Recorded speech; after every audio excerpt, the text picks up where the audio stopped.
rare and balanced view on politics in today's world. Based on facts, born of rationality, common sense, and logic, providing context on today's events, this is American Perspective with Rick Thomas. Hello, everyone, and welcome to American Perspective. I am your host, Rick. Oh my goodness. Oh my goodness. What a day on the Hill. A day of fireworks. A day of listening to what is essentially, I believe, a very guilty man saying, on advice of counsel, I refuse to answer on the grounds that it might incriminate me 111 times. Now, no, that isn't. He said something different, but it was basically that. I take the fifth.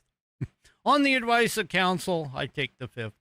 Yeah, you'll see. Even part of the 111 times was ridiculous. There was a time where Josh Hawley was asking him questions, which, he should have been able to answer, but he just kept to the same thing.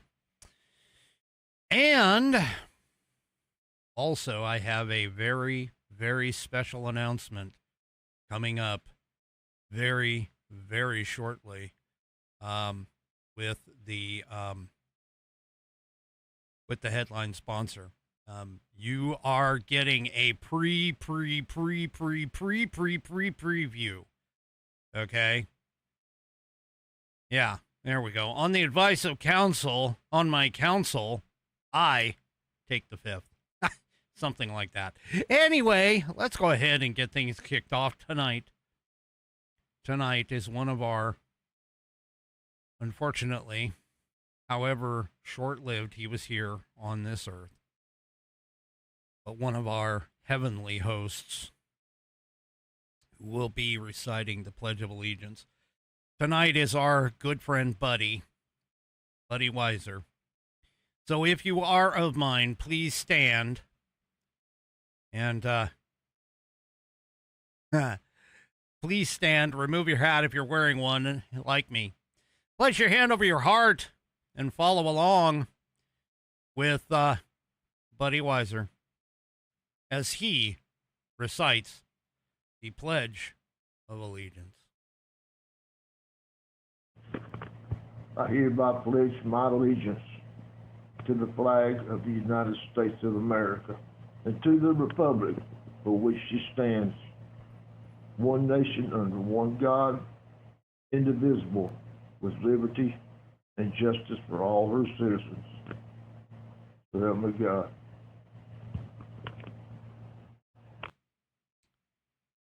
And may you rest in peace. As always, a whiskey warrior from the beginning. If you would like to hear your rendition of the pledge played here on the program, all you need to do is record yourself in your reciting or performing the pledge in your style. Take that audio file, video file, whatever kind of file, and attach it to an email, and then address that email to me. Send it off to fans, F-A-N-S, at AmericanPerspective.online. That's fans, F-A-N-S, at AmericanPerspective.online. And I will get you into the rotation. I have 25 of these items. I need 26 in order to complete my goal of getting 26 in 2026. So if you haven't done so already, please do so at your earliest convenience. And don't forget, if you utilize your phone to do the recording, you may then utilize the share option. That's the S-H-A-R-E option.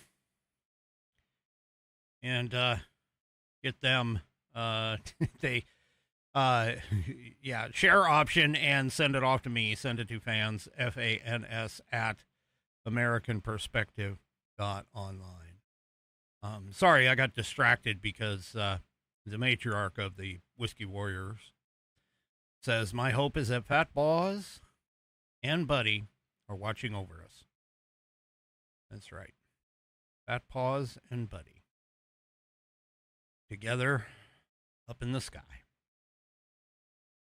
Or wherever heaven actually is. All right. It is time, folks. It is time. But first, let's talk about what it tonight is. Down to business.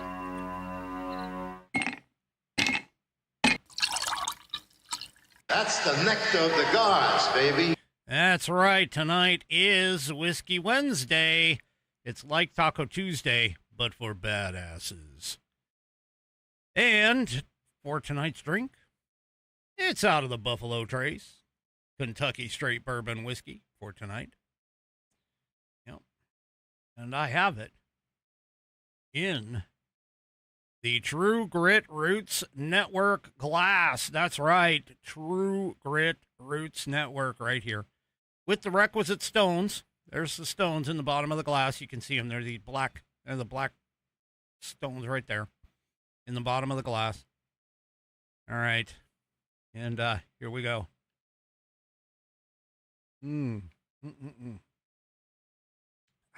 First sip of the night. That's right.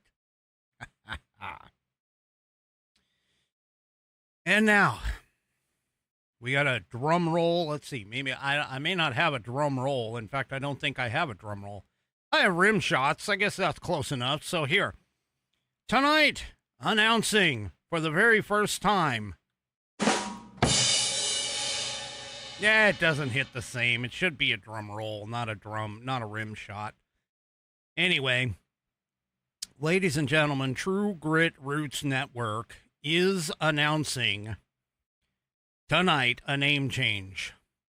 No, it's going to keep True Grit Roots Network, and yes, Dallas Moore Outlaw Radio is staying. However, Walter Trout Blues Rock Radio will be transforming itself into Burner. That's right. Burning Rockin' Radio will be announced tomorrow officially. Burner Radio begins. Burner, where the rock still burns. Now, somebody's going to ask me, what the heck are you guys going to play? Well, TGRN is going to play all of those rock bands that everybody seems to have forgotten.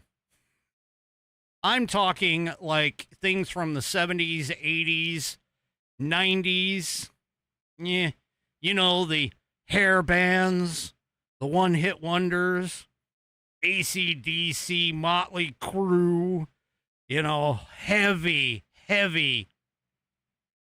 guitar rock, yes. I'm sure George Thorogood's going to be in there, although we do play George Thorogood now with some of his blues stuff, or stuff that could be classified as blues. But yeah. I'm going to be honest with you. It's guitar rock, ZZ Top, things like that. I'm sure Deep Purple may be in a part of that. You know, I haven't even gotten an official list yet of how many, but this is going to be literally old school rock across the board. With one exception, Sundays will be blue. Sundays are blues days, and Sundays will be blues for you, but the rest of the week it is nothing but rock across the board. The app itself will go through the change here in the near future. As soon as we get the logos and stuff updated, it does have to go through the App Store and the Google Play checks and all of that stuff. So it might take I'm just going to say it might take a week or so. But yes, the app itself should update with all of the new branding and everything else. The app itself is not changing. You shouldn't have to download it again or any of that. It should update on its own. I'm hoping. And yeah. So there we go. And if you guys have specific, and again, keep in mind, guitar rock is kind of where we're going for. I mean, it's got to be, you know, the loud sounding, hard kind of rock stuff.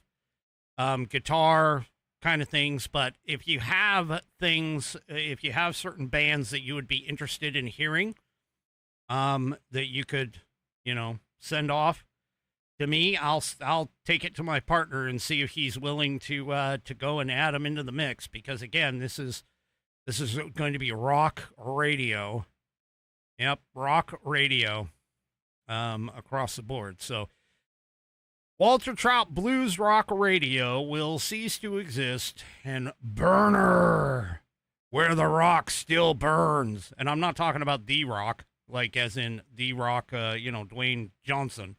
I'm saying The Rock as in true rock.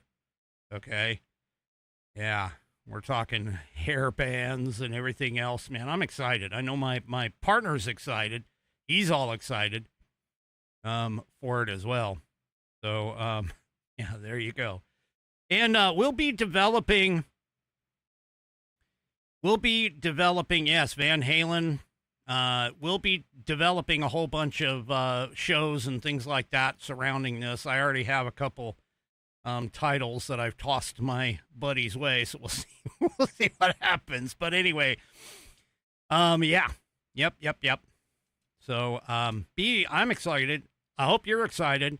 That'll be coming in the very near future. The new shows and new stuff will be turning over here within the next couple of days. But tomorrow is the official announcement. So there you go. You guys have the sneak peek. In fact, I texted my partner immediately and said, "Hey, do I really need to keep quiet about this?" This has been going for a little while. So yeah, yep. Scorpions will probably be in on it. Just send me an email, or actually even better yet, send off an email to info@tgrn.net. If you want if there are certain bands that rock bands, again, remember 70s, 80s, 90s guitar, heavy guitar, rock band, I would say go ahead and put it in an email and send it off to info@tgrn.net. That's info, INFO, @tgrn.net. And just put in the subject line, bands I'd like to hear. Okay? So hit us up, and trust me, I get the copy of that as well as my partner. Both of us do. So, yeah, Poison will be part of it, I'm sure. Scorpions, all of them. All of them. Yep. Just anything that you can think of that's heavy, hard rock, kind of, that kind of thing. Guitar, heavy rock. Yep. Just put it all in an email, send it off. info@tgrn.net. That's info, INFO, @tgrn.net. And in the subject line, put bands I want to hear on Burner, BRNR. Bands I want to hear on Burner, BRNR. That's the call letters, BRNR, which stands for Burning Rock and Radio. You heard it here first. That's tgrn.net. You'll be seeing a lot of that stuff, a lot more of the information and things kind of flowing out on the website and everything else here in the coming days. So tgrn.net is their home, True Grit Roots Network, now home of Burner and Dallas Moore Outlaw Radio. Go and check it out. All right. Goodness. All right. Now hang on, I gotta do something really quick because I don't want that to pop up. And let's just go ahead and put this back on. Yeah.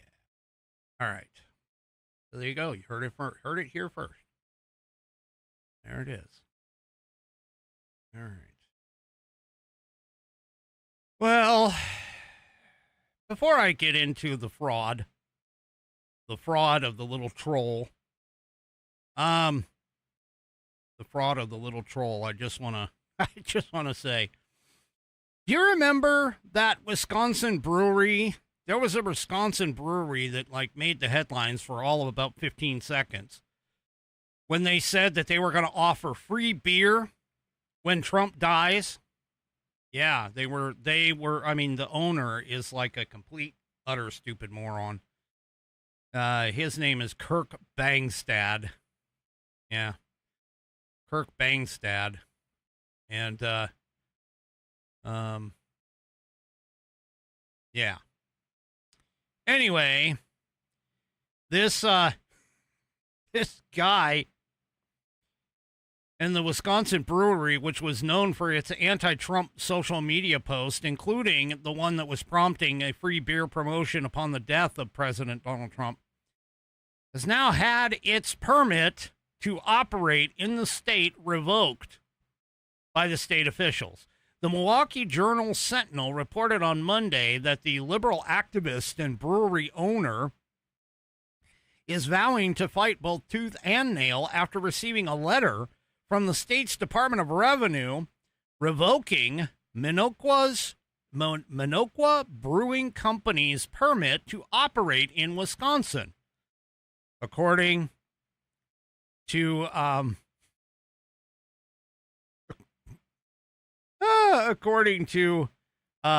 newsletter sent to his supporters. He says, as you can imagine, I'm not going to take this lying down. He wrote in a Substack post on Sunday. He says, we're going to fight the state of Wisconsin tooth and nail, and once again, they'll have to pry me out of my tap rooms before I stop selling beer to thirsty progressives who come and visit us. Yeah. Anyway.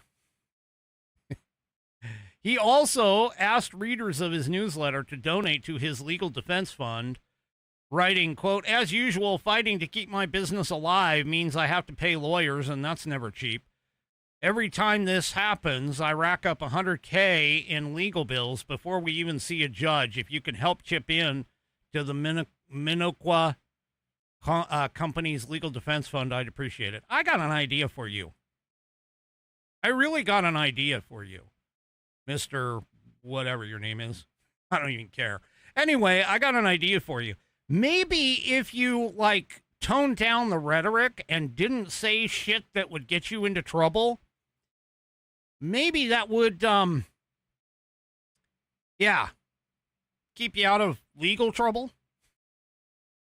Anyway, apparently in a statement to Fox News Digital, a spokesperson for the Wisconsin Department of Revenue said that the Wisconsin Division of Alcohol Beverages is dedicated to the fair and consistent enforcement of alcohol beverage regulations in Wisconsin. The division is required to follow and implement state law, include ensuring permit holders and licensees all follow applicable laws and regulations. The division takes appropriate action when these laws are not followed. He added that we can confirm that the Department of Revenue has issued a notice of brewer's permit revocation for 2 Minocqua Brewing Company locations and notice of an alcohol beverage warehouse permit revocation for 1 location. The business has until August 4th to appeal and can operate during the appeals process. Should the business decide to appeal, the next step would be to appeal to the Secretary of the Department of Revenue, which will assign the appeal to a Department of Revenue hearing examiner for their recommendations as to proposed findings of facts and conclusions of law. So, yeah. Now, the Sentinel reported that state regulators pursued revoking his alcohol license after authorities seized canned beer from his company back in June, alleging it had been transported from Illinois without the required permits and taxes. That would be a bit of a problem. The newspaper reported that the guy, Bangstad, criticized the proposed action as an excessive response, arguing the alleged tax violations did not warrant shutting down his business. So, yeah, there you go. Anyway, so, yeah. Apparently, when you stick your nose in places where it doesn't belong, you should expect problems. All right. Let's talk So it wasn't last night. It was the night before, I think. I mean, yeah, it was Monday's show, where we were talking about, or where I was talking about, Fauci's diary that got released on Saturday by Senator Rand Paul. So let's go back a step and let's talk a little bit about his diary. His diary has kind of been combed through now. And, oh, well, that's interesting. I may get to that. Fauci's diary shows there were at least five major COVID lies that he told the American public. So let's walk through them really quickly. The first one, obviously, which this one, honestly, in my particular point of view, this one is probably one of the biggest. And the reason being is because in this particular case, in dealing with the COVID fatality rate, the COVID fatality rate was what drove a lot of other decisions down the road. Now, for those that don't remember, the COVID fatality rate, they reported was running somewhere around 2 to 3%, meaning that if you caught COVID, you had a roughly 98% of survival. But see, that's not what they looked at, and that's not what the mainstream media focused on. The mainstream media said that this has a 10 times more likely to kill you than the regular flu. Well, yeah, the regular flu, it was a 0.1, I should say 0.1, so 0.1% chance of killing you. That's the normal flu. You know, the one that we get every year. And if you have a bunch of comorbidities and things like that, and you're just generally unhealthy, absolutely, the flu can kill you. But here's the problem. Fauci was saying to everybody in the public that it was 2 to 3%, that this had a 10 times higher mortality rate than the standard flu. And because of that, we needed to shut down our schools, shut down businesses, wear masks, be 6 feet apart. You can't go and see grandma and grandpa in the old folks' home. You can't go and visit people in hospitals because, oh my God, if they get this thing, man, whew, they're gonna kill you. It's gonna kill ya. Okay? Well, there's only one problem. When they were discussing the various aspects of the COVID outbreak, he did a calculation, and, the proportion of the people who die from the disease among the total number infected, was more like 0.2. So it was only 1 time bigger. 1 time bigger than, yeah. It was basically, even he described it in his journal, his diary, even he described it as just a particularly bad flu this year. Now, you recall, we shut down schools, we shut down businesses. We even went, and he even went and said, hey, you know what? We want your babies to wear it because the babies, oh yeah, they are very susceptible. When they weren't. They are very susceptible to this, and we're gonna mask your babies up. You know what that did? That threw the entire, even just having parents wearing masks around their babies threw their entire development off kilter. Everything.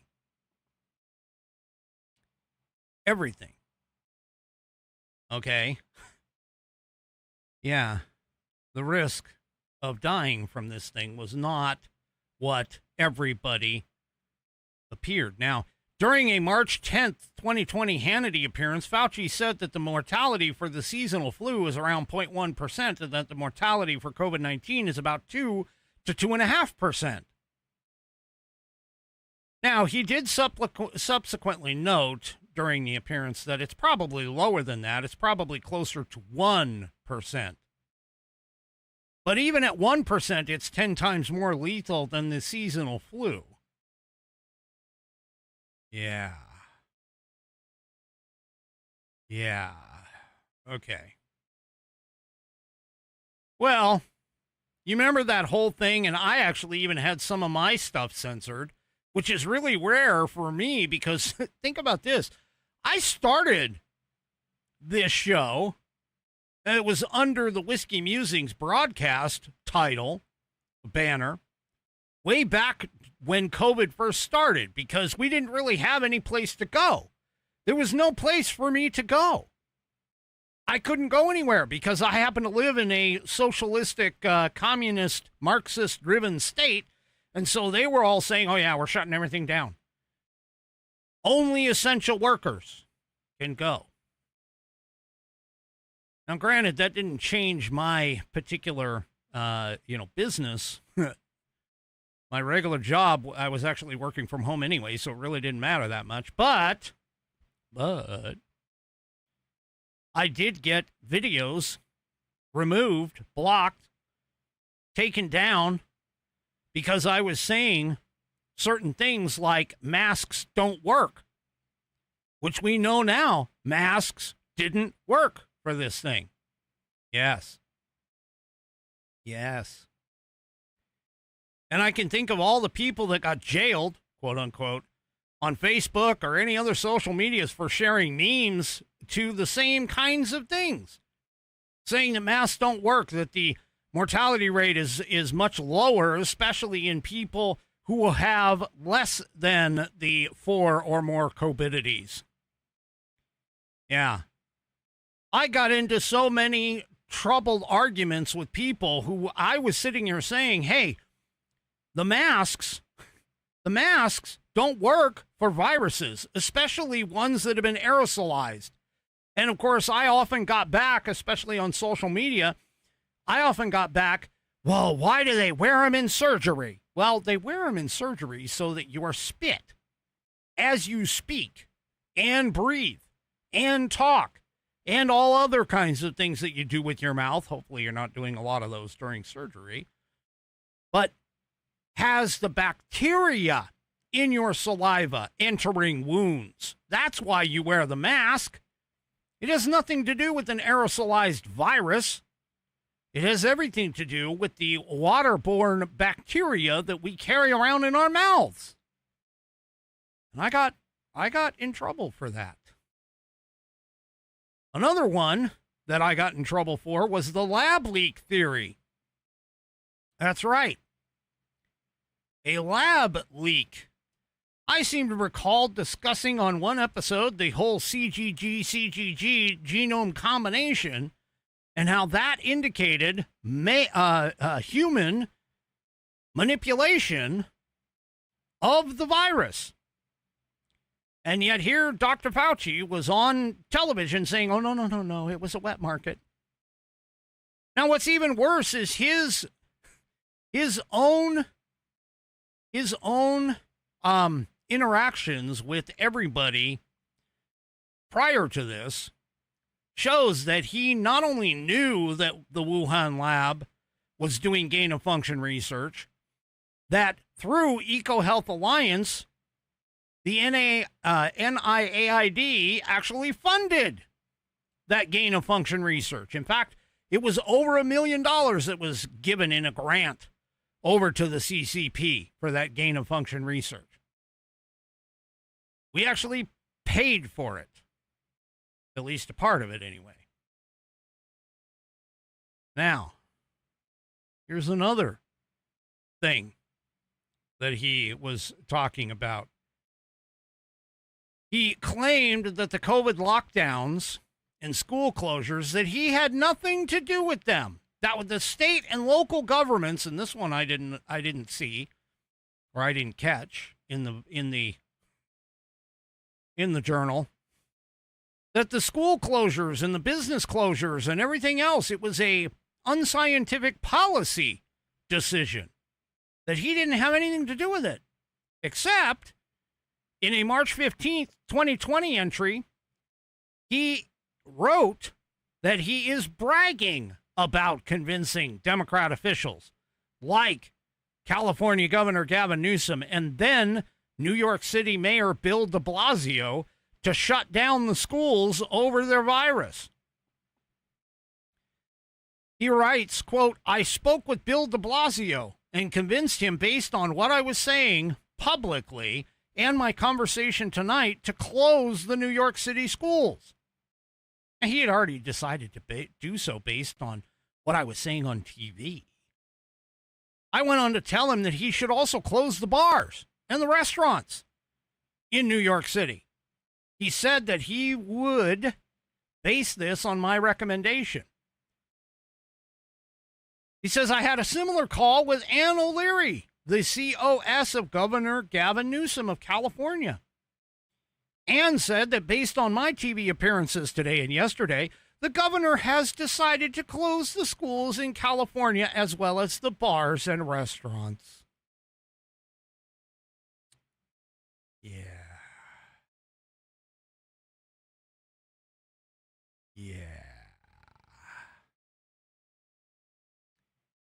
He had everything to deal with it.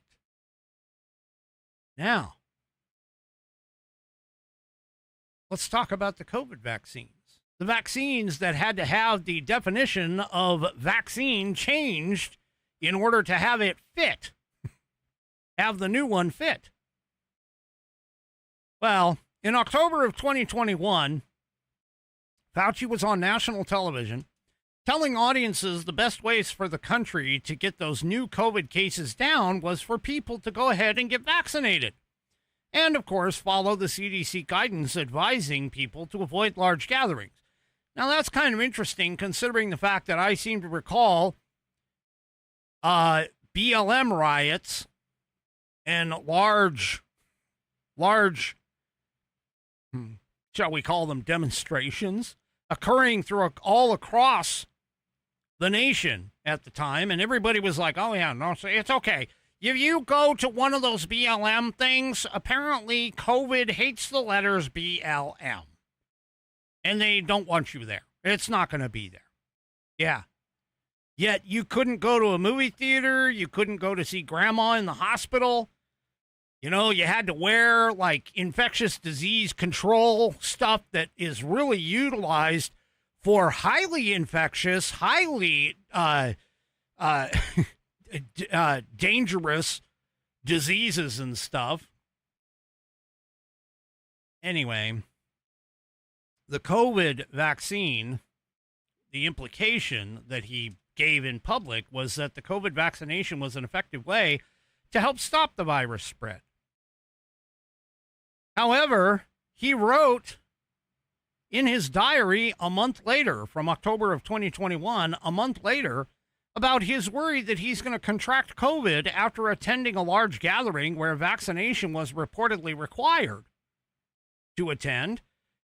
He was attending a book party in November. On November 17th of 2021, he entered in his diary that he was at a book party for ABC News hack Jonathan Karl, the new book regarding Trump, the night prior, and he bemoaned that he had to remove his mask for 2/3 of the time to take photos and greet his adoring fans, saying that they treated him like Elvis Presley. Yeah.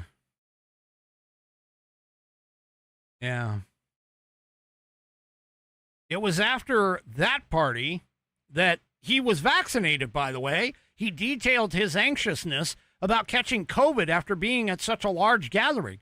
Well, wait a minute. He was vaccinated. I thought the vaccine, once you got the vaccine, you didn't have to worry about it anymore. No. Apparently not. And he knew it because he says he went home that night all nervous looking at the ceiling, concerned about having gotten infected from the very crowded restaurant, despite the fact that I had vaccination, that vaccination proof was required to get in. So he knew. He knew.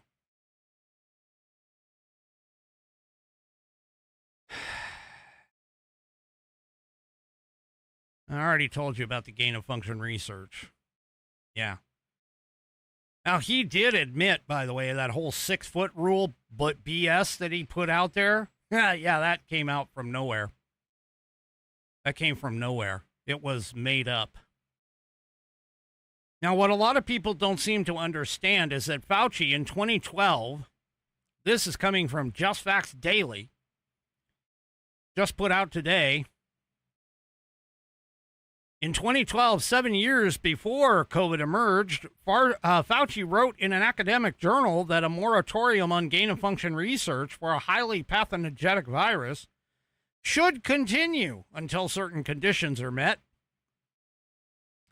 He said, but scientists working in this field might say, as indeed I have said, that the benefits of such experiments and the resulting knowledge outweigh the risks. Yeah.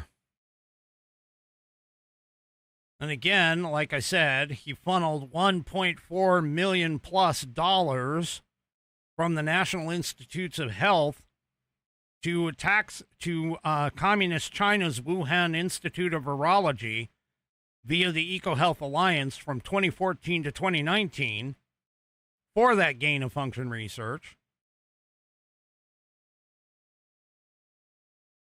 They also, on February 1st of 2020, 1 month after the first cases of COVID were reported, Fauci emailed some of his colleagues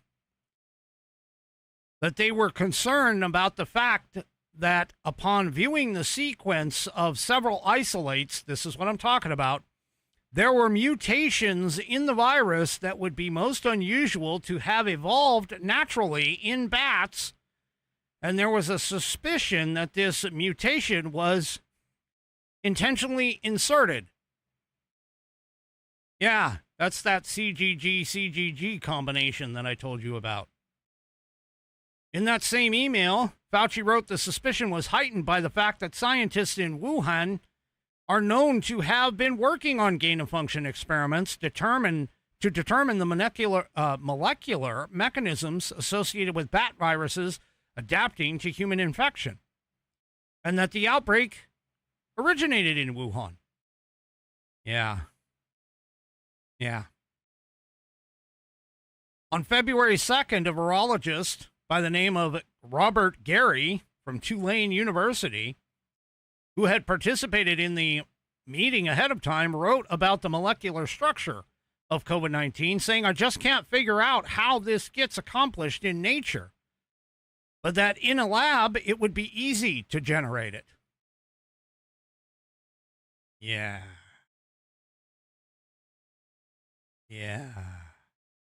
Right. And after that paper was formally published, Fauci touted it in an April 2020 press conference to allege that the structure of the virus was totally consistent with a jump of a species from an animal to human. And by the way, he testified before Congress in 2021. Fauci denied 3 times that the NIH had ever funded gain-of-function research at Wuhan. So there was his first congressional problem, right there. He testified in front of Congress, even though he knows that the NIH funded gain-of-function research. He knows it. I could go on and on and on with all of this, because there's just item after item after item. So, Fauci shows up on the Hill today. Now, keep in mind, folks, he has that pardon from Joe Biden. Well, from Joe Biden's auto pen. He has that pardon. So, any question that he is asked, any question that he is asked about that period of time, he already has immunity. So there literally is no reason for him to necessarily invoke the Fifth Amendment. And in fact, there's even some law scholars who say that, well, you actually don't have the coverage of that. You don't actually have coverage of that. In fact, there's some legal scholars who are basically saying, no, because he has the pardon supersedes his right to self-incrimination, because he can't incriminate himself for something that he's been pardoned for. But today, he decided to go ahead and invoke the Fifth Amendment 111 times. 111 times. So, yeah. Now, there's also another bit and piece of this, which is that federal law makes it a crime for a person who is subpoenaed by Congress to refuse to answer any question pertinent to the question under inquiry. And in certain situations, withholding information from Congress, Fauci, who was appearing pursuant to a subpoena, could face misdemeanor or potentially felony charges. Yeah. Yep. And in fact, Senator Rand Paul has said that, the committee is going to meet next week whether or not to vote to recommend charges against Fauci for contempt of Congress for his appearance today. He goes, we believe with his liability, his immunity from criminal liability, that he didn't need to hide behind the Fifth Amendment, and that maybe the Fifth Amendment doesn't even attach when you have a pardon in place, which is true. Paul said that the subpoena, Rand Paul, said that the subpoena was valid and the questions were pertinent to Fauci's decision-making as the head of the NIAID, as well as chief advisor to the president. Now, Fauci came with a pack of lawyers. One of them, ran afoul of Rand Paul, who was the chairperson of the committee. And let's see what the heck happened here. Take a listen. The chairman has denied your assertion of privilege and directed you to answer, but you nonetheless refuse and stand on privilege despite the existence of the pardon. The committee will have to consider after this hearing what appropriate action should be taken against you for the failure to testify after being directed to do so. It's against the law to obstruct an investigation of Congress. There will be repercussions to your refusal to testify today. Senator Peters.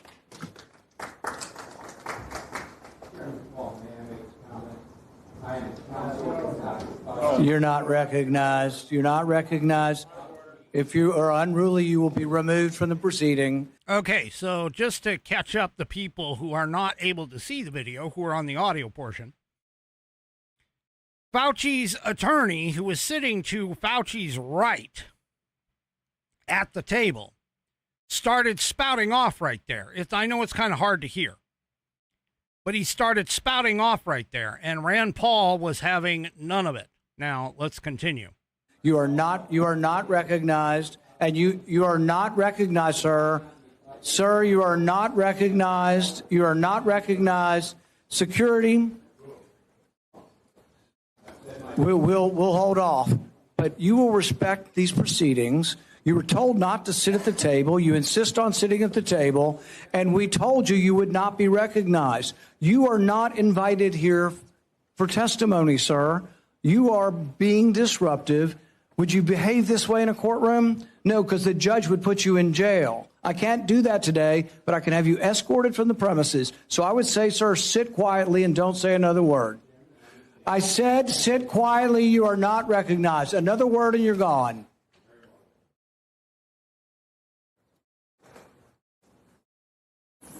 So, Mr. Chairman, I'd like to hear what the attorney has to say. He is not recognized by the committee or the chair. If he speaks again, he will be removed from the room. This testimony is from Anthony Fauci. This is not a game with his lawyers. He can advise. His lawyers can give him advice. He's got a half dozen here. They're all allowed to talk to him. Yes. All right? Yeah. But the attorneys are not recognized. In fact, the attorney was told not to sit at the table, and he's not obeying that recommendation. There's a row behind you, sir. That's where you were told to sit, and you're not. And now you're disrupting the proceedings. And so, look, this is the way Anthony Fauci wants to be remembered, for a lawyer not listening to the rules. That's the way you want to be remembered, and that's what you're going to do. You are not recognized, sir. Security, please remove him from the room.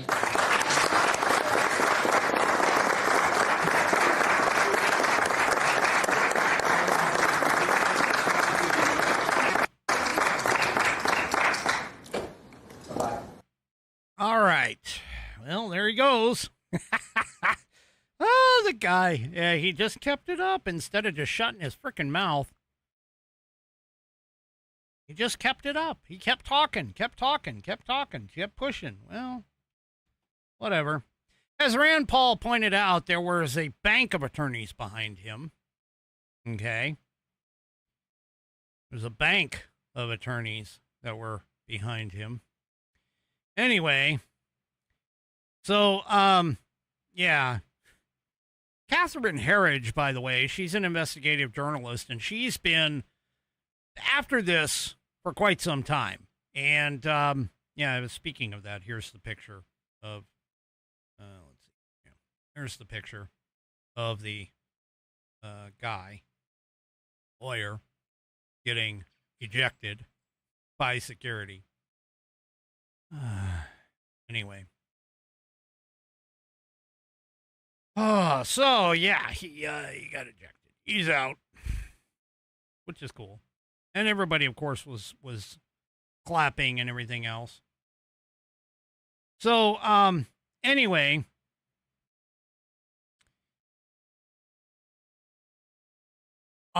he wasn't the only one. Rand Paul wasn't the only one. Josh Hawley. Now, I like Josh Hawley. I mean, just, again, not personally. I don't know the man personally. I don't know any of his personal stuff, but I can tell you that what I have seen in clips between him and Brandon Gill, and even to a lesser extent, Rand Paul, these people are bulldogs. And once they get their teeth into a bone, man, let me tell you, they do not let it go.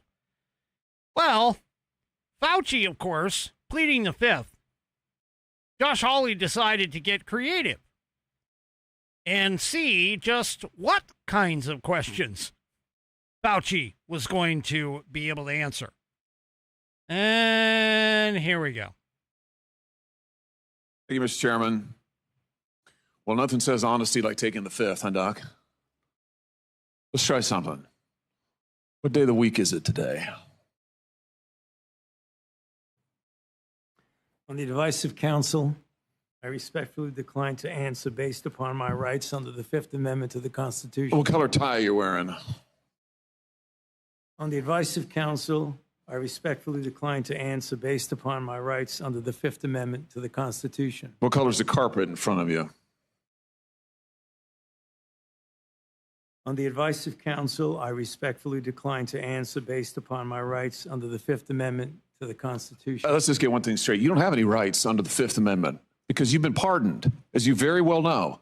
As the Supreme Court has been clear for a century and more, Brown versus Walker, 1896, when he has been pardoned, he may not stand upon his privilege. You know that. Your lawyer is sitting behind you now shifting nervously in their chairs. They know it. This isn't about the Constitution. This isn't about the law. This is about contempt. Contempt for this body and contempt for the American people. But I think I know why you're doing it. It's because You don't want to answer questions. It's because you did all kinds of terrible things. It's because during the pandemic, you got rich, didn't you? You got rich while people were dying, hundreds of thousands of Americans, over 1 million in the end, and you were getting rich. And not only were you doing that, you were using federal employees with taxpayer money to apply for and solicit cash prizes for you personally, cash prizes totaling over $1 million. You did all of that during the pandemic, didn't you? That's a question.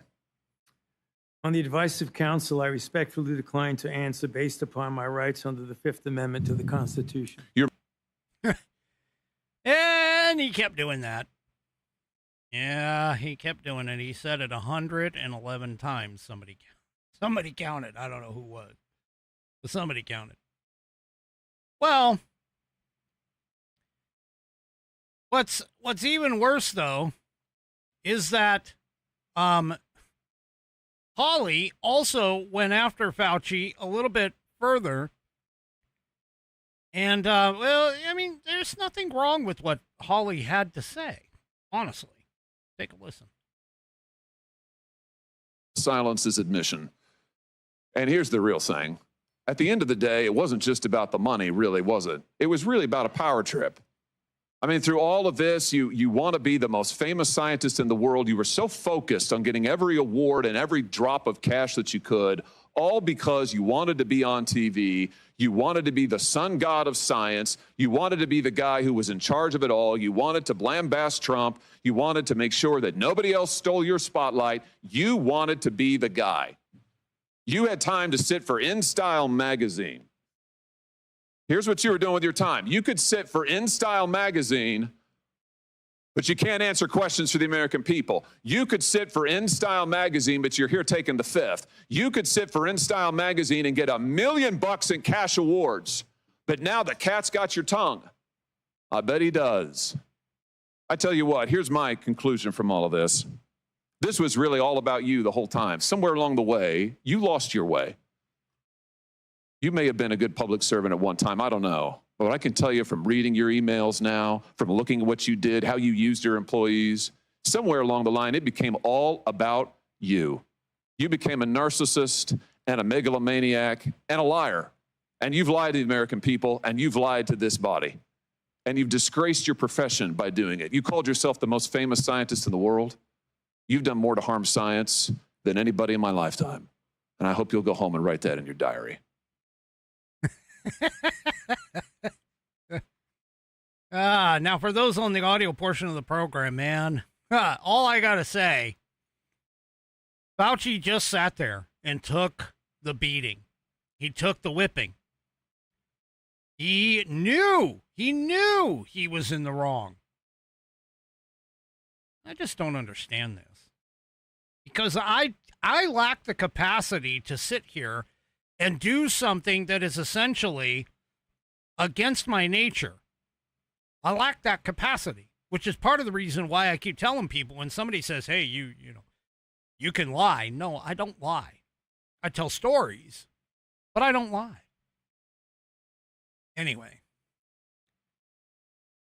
I mean, and that's also, just to not to necessarily excuse Fauci for what he did here. And I'm not going to. I mean, you can't really excuse the man for what he did. But all I can say is that if you become famous, that bug of fame and the perceived power that comes with it generally can make people do things that they normally wouldn't do, which is one of the reasons why I keep telling everybody that if I ever get to that point, you, in terms of all of my family, especially, and a couple of friends, if I ever get to the point where I treat the people that have made me who I am, meaning you, the audience, meaning all of you, the audience, if I get to a point where I start treating you guys like second-class citizens, man, you have every single right to smack me on the back of the head and say, what the hell are you doing? Because I am no better than you guys. And that's what Anthony Fauci forgot, is that he was no better than everybody else. And in fact, as I even mentioned it on the program on Monday, he took the vaccine and got what was a side effect of the vaccine, a myocardial infarction. Okay? And I'm just saying, man, if I get too big for my britches, there are people in my life who have perfect permission to go ahead and take me down a few notches. Because I'm no better than the rest of you. I put my damn pants on the exact same way the president does, the exact same way the King of England does, the exact same way that any other man in this country, or even woman, would put them on. Yeah, all of my Whiskey Warrior P1s are like, hey, you just gave us a frickin' license to bitch slap ya. Yeah, okay. No, but it's because of you guys that I'm here. You guys are the ones that keep coming back. You guys are the ones that keep me real. And that's the whole point. And I mean, honestly, if this thing ever, like, really, really, really and truly takes off, and I end up in, like, the stratosphere,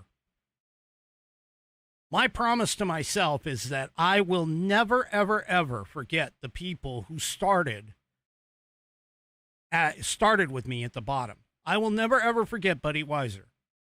I would say out of all of the Whiskey Warrior P1s, he deserves the spot. Okay? He deserves the spot of being in at least the top 3 of who helped make this show what it is even today. Because that guy went around, he joined the show. He was one of the first people who joined the show, and it seems kind of weird that I'm talking about him right now, but he joined the show. He was one of the first people to join the show. He, of his own volition, went around and advertised the show. I didn't ask him to do that. He did. And a lot of the backgrounds that I have here, he searched for them. He found them. He sent them to me.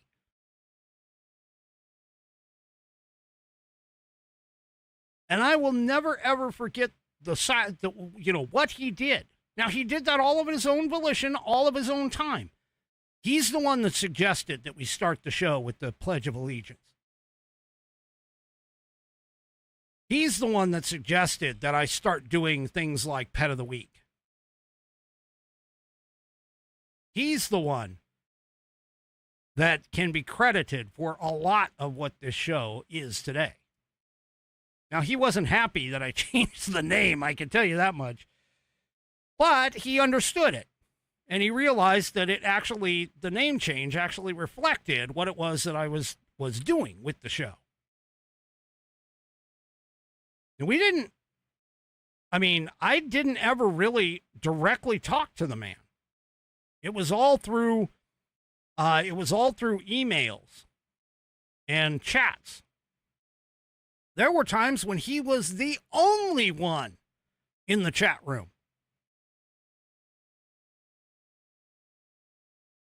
So I will never forget him, and I will never forget what he did for the show, and I'm never going to forget all of the people who have joined since and would become the Whiskey Warrior P1s. I won't forget any of you. I may not know your direct names, but I certainly have all of your handles. I have all of them. Anyway, all right, that was off the trail. Anyway, let's continue. So back to Fauci, or Fraudchi. So Fraudchi did, and I'm serious, man. I'm telling you. Yeah, I'm getting hit here now because apparently I don't know.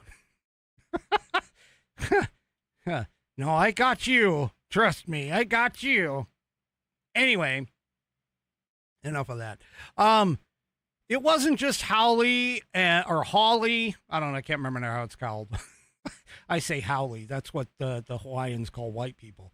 Anyway, it's Josh Hawley and Rand Paul. There was another one. Now this guy, oh my gosh, he went nuclear. Republican Ohio Senator Bernie Moreno. Oh. Now, he went off on Fauci because of a incident, and he refers to the incident, but I'm going to play the video of the incident because this is part of the reason why Fauci is such a disgusting, evil individual. Now, for those of you who cannot see, okay, this is a video taken by a bystander of a woman literally getting arrested at what appears to be a high school game of some sort. She is literally being arrested for not wearing a mask. She is in the stands. She is in the stands. She is with her parents, her other family members, who they've probably been sequestered for God knows how long.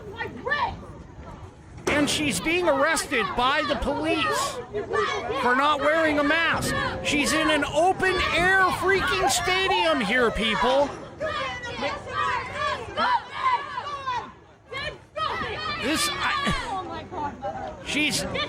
Oh my gosh. I mean, she's getting, she's full on getting arrested. Here. Here, I'm going to forward it. I'm forwarding it. Here, we'll get this a little bit further. There she is being hauled away in handcuffs by the police. Oh, I guess she's at her son's football game, is what it is. Arresting her for not wearing a mask. They're arresting her for not wearing a mask. Hey, where's your mask? Yeah. Remember, we're infected together now, right, guys? Yeah. Yeah. She's being arrested. Now, what crime is she going to get charged with? I really want to know.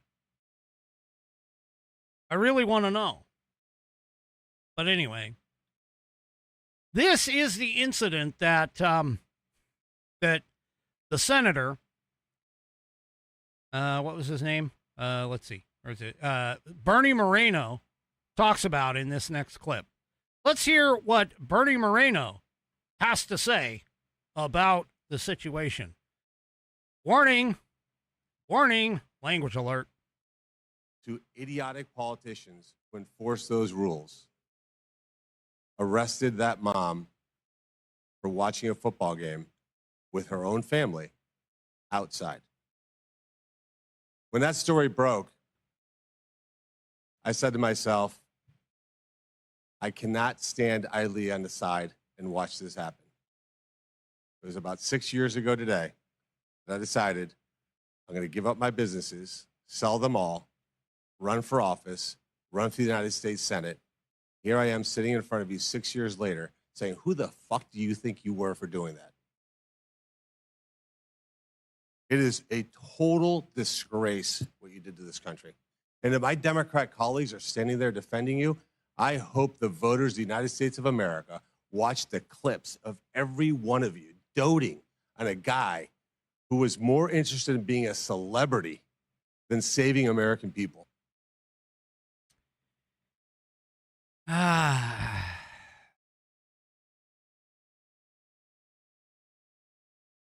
just got to ask. I just got to ask this one question.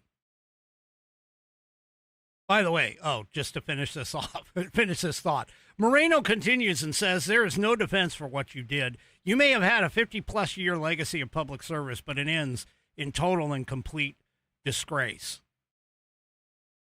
He then turned his time over to Fauci, asking him if he had dignity to say that he was sorry for the harm he had caused, and Fauci, of course, said, on the advice of counsel, etc., etc. Yeah. Moreno, by the way, then asked Fauci whether he would apologize to the members of the military who were discharged after refusing to take the vaccine. The Americans who lost their businesses based on policy recommendations. the mothers who had to force their infant children to wear masks, and the family members who died after following guidance to take the vaccine and every single booster shot. In each instance, Fauci pleaded the fifth. Moreno concluded his time by saying, I hope that one way or another, somewhere, sometime, you answer for your crime. Anyway.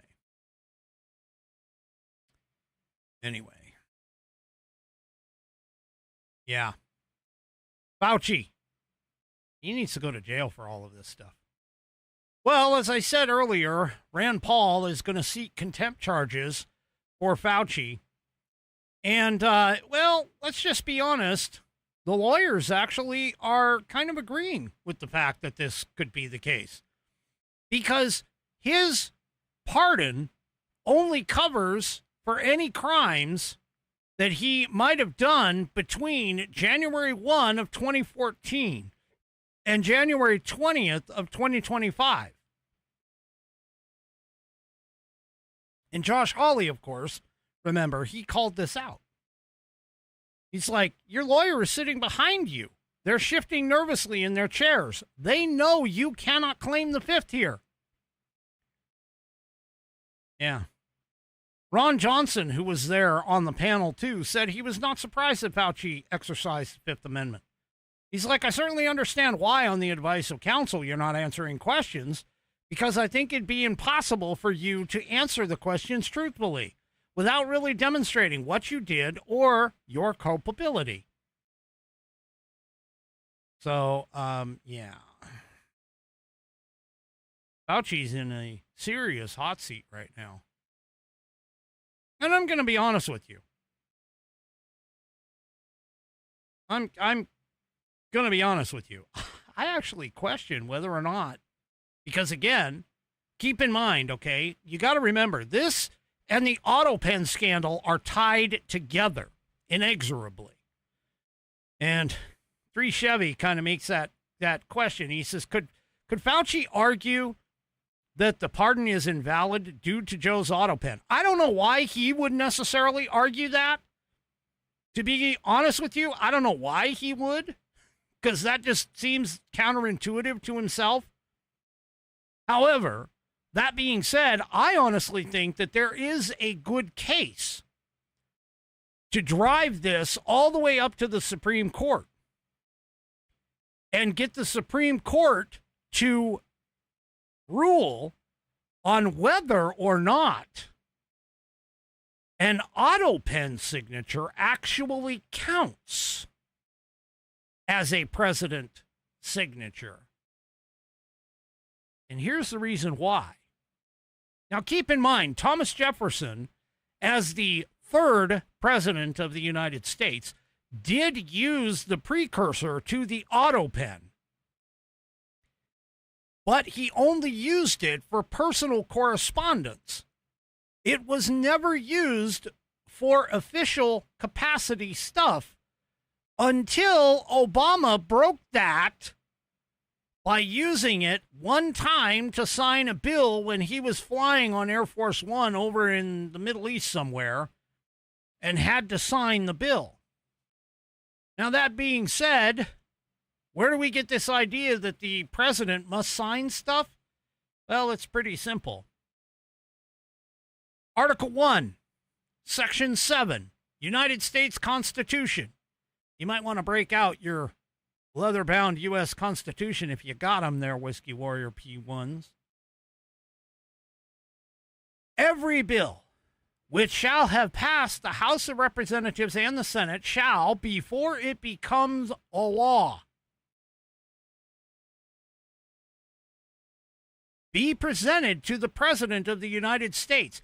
If approved, he shall sign it. It doesn't say, if approved, he shall have somebody else sign it. He has to sign it. The president must sign it. The same thing goes for every order, resolution, or vote to which the concurrence of the Senate and U.S. House of Representatives may be necessary, except on the question of adjournment, shall be presented to the President of the United States, and before the same shall take effect, shall be approved by him as prescribed in the case of a bill, which is the previous paragraph. Folks, I honestly think we have a constitutional issue right here. That the auto pen, which was used, again, was used for unofficial documents for the longest period of time, all the way up to Obama. Because, again, the very first use of a auto pen type thing was Thomas Jefferson, the third president of the United States, all the way up to Obama, who broke the mold and said, no, I'm going to have the auto pen signed while he was on the phone on Air Force One. Folks, I think there's a case to be made here that anything that Joe Biden, quote unquote, signed with the auto pen. Now, don't get me wrong. Keep in mind, the auto pen was controlled by somebody lower than Joe Biden. And now we have tapes of Joe Biden that demonstrate he was losing his mind even before he went into the presidency. Even before he was part of the presidency, when he was retired from vice presidency in the Senate. He was having trouble remembering things then. And this just opens up the question. Even if the auto pen was deemed a legal signature, which it shouldn't be, in my opinion, when it comes to the matters of the laws of the United States, the president himself or herself should be the one to sign it. Physically. No auto pen allowed. That's what the Constitution basically is telling us. Because it's saying the president alone shall sign it. Not the president's dignitaries, not the president's designated person, not the president's auto pen machine. No, he shall sign it. Okay? Now, all of that being said, I think this opens up the case that Anthony Fauci's pardon, along with everybody else's pardons, are not valid because he did not sign them. He had his auto pen signed. Now, the only one that was directly signed by Joe Biden is the one for Hunter Biden. That one would probably pass legal muster. Well, as I said before, there was some question as to whether or not Fauci could face criminal charges now that he's here. Well, legal expert John Yoo, that's Y-O-O, he,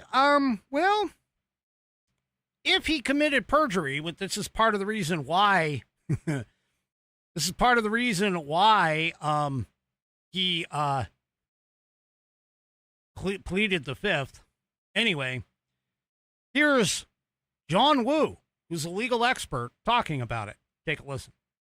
Expressed by well-known virologists go down and down, down. He's either lying then, or is he lying to his diary? Who is it? And tell us now. And you're right, Brian. He can't claim that the pardon would cover any of his answers now. You can only be pardoned for lying to Congress from before the pardon. If he commits a lie before Congress now, he'll be committing a federal crime and could be prosecuted. I mean, he's saying, I didn't shut anybody down. I never shut any schools down.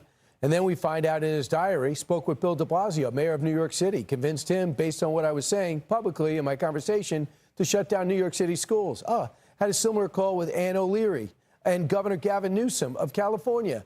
Between our conversations and our TV appearances, he shut down the schools. So What are you saying? You had nothing to do with the shutdowns and in retrospect were totally unnecessary and kids were never in danger?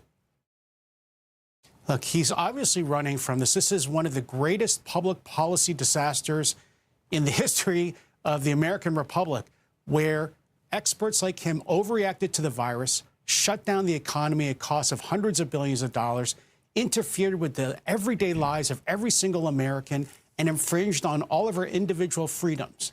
And so now, of course, he's trying to pretend he had nothing to do with it. But as you say, in the diary, he records pretty meticulously all these governors, mayors, Mayor de Blasio in New York, Governor Newsom in California, urging them to shut down bars, restaurants, schools, and now he's pretending he didn't do that. So if you're a senator, you would say, were you telling the truth in public when you said you had nothing to do with it? Did you lie your diary? What was actually true in your mind? Tell us the truth now. And if you lie, you're committing perjury and could go to jail for it. And these embarrassing statements about... Yeah. Well, let's take a listen, or let's take a second, and let's kind of back up and realize that, part of the problem that we had with him was that the American people, some of us included, that the American people decided that their safety was more important than their liberty. And I honestly think that had the American people actually been more rebellious, more 1776-ish, we wouldn't even be having these conversations. Now, keep in mind, it's not just Fauci that's the problem. Fauci was the initiator. But don't forget, the mainstream media, they went along with everything. They didn't bother to have people on. In fact, Robert Malone was going on podcasts because he couldn't gain any foothold in the mainstream media. And he was saying, look, I'm the one that created the PCR test. I'm telling you, they are not using it properly. And nobody cared. Nobody in the mainstream media cared. And you have all these freaking dumbass idiots who didn't bother to do their own research, who didn't bother to look at other sources of information, who did not even bother to back up what was being said by Fauci with anything other than Fauci's words. And I'm telling you right now, man, I have no other choice but to feel vindicated right now in a lot of cases. I may not be right 100% of the time, but I'm right a lot of the time.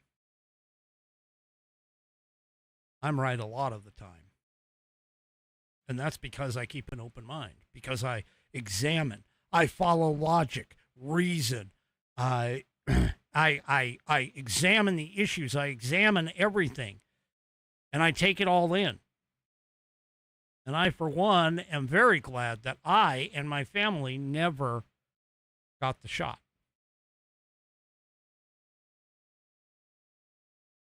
Now, one good thing that has come out from all of this is that Trump, as an administration, has formally banned gain of function research. Trump administration announced on Tuesday that it has officially banned gain-of-function research, claiming that it has the potential to threaten lives and undermine national security if not properly restricted and controlled. The state and Health and Human Services departments claim that although biomedical research has produced life-saving vaccines and medical breakthroughs, it must never come at the expense of public safety or national security. The policy change comes after President Trump signed an executive order last year that banned federal funding for gain-of-function research in countries like China, which is the heart of the COVID-19 lab leak in Wuhan. I'm sorry. I'm not going to give this believed. No, it is. It is. It's pretty much a fact now. There's no other a possible explanation of this. So the president has decided to get rid of gain-of-function research. So there you go. All right. Well, let's change over to the international desk. I'll step off of my soapbox now, and I'll head on over to the international desk where we hear about a supposed surprise attack by the Iranians. You know, I don't know why anybody just sits here and thinks that we're going to be able to make peace with these people. There is just a certain type of person who absolutely will not, under any circumstances, even when they are losing, quit. The only thing that you can do, like a rabid dog, is put them down. That's it. So apparently there was a surprise attack. And I say surprise because the U.S. actually intercepted it. And now they are being attacked by not only the U.S., but also Saudi has supported the attack. So, yeah. So now Saudi Arabia has joined in to attack the Iran Islamic Revolutionary Guard Corps because they launched multiple ballistic missiles from Iran in an attempted surprise attack on the U.S. forces based in the Middle East. All of the Iranian missiles were successfully intercepted. And so, yeah, there you go. I'm sorry, but it's time to just quit the idea, quit the crap. And actually, even Trump is like, "Hey, we're gonna mess them up." He didn't use that word, but we're gonna mess them up. Okay, fine. Quit talking about it and just frickin' do it. Go in, flatten the whole goddamn place, and then go, all right, who's next? That's where I'm at. Okay. Coming back to America, as expected, even though the New Jersey governor put out that whole, hey, we have 6,600 illegal aliens illegally registered on our voter rolls, and 400 of them actually voted in the election when they are not supposed to. Well, Mikey Sherrill, whatever freaking name.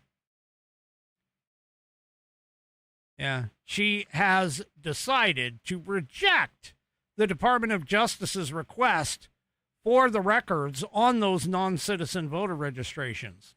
Mm-hmm. Democrats doing typical Democrat bullshit things.